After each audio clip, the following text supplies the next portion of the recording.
อกหักที่จะมาหักน้องหูดีเป็นตัวซ้ำห้องน้องมีเจ้าของแล้วนะสิเฮ็ดดีสำได้น้องก็บ่เห็นค่าฟ้าสั่งให้พบกันซาแต่อายยังฝ่าฝืนหาต่อไปได้เพียงสิทธิ์กายหัวใจก็อุ่นนักหนาเป็นเพียงคนขันเวลาสายตายังคอยห่วงใยเป็นคนแก้เหงายามที่เจ้ากับเขาเครื่องใจแต่พอคืนดีมือใดอายก็บ่ส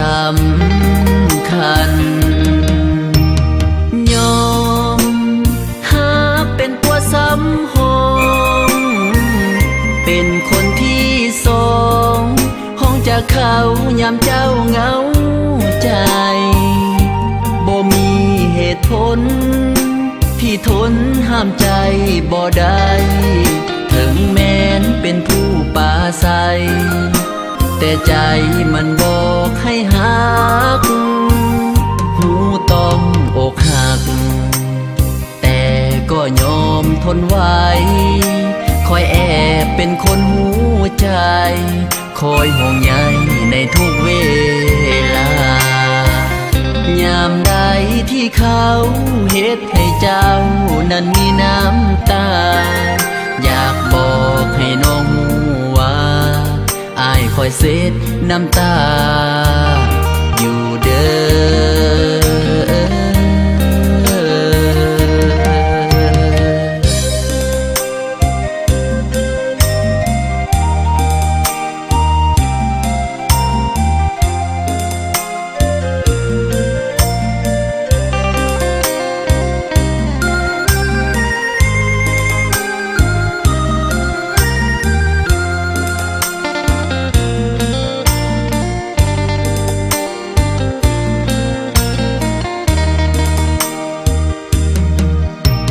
อยอ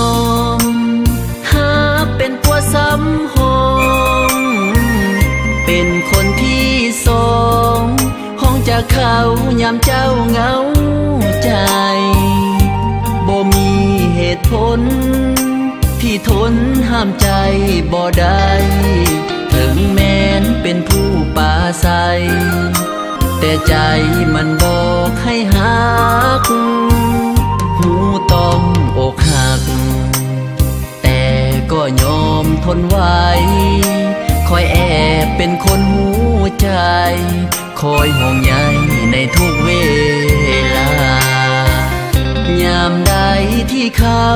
เฮ็ดให้เจ้านั้นมีน้ำตาอยากบอกให้น้องว่าอายคอยเซ็ดน้ำตา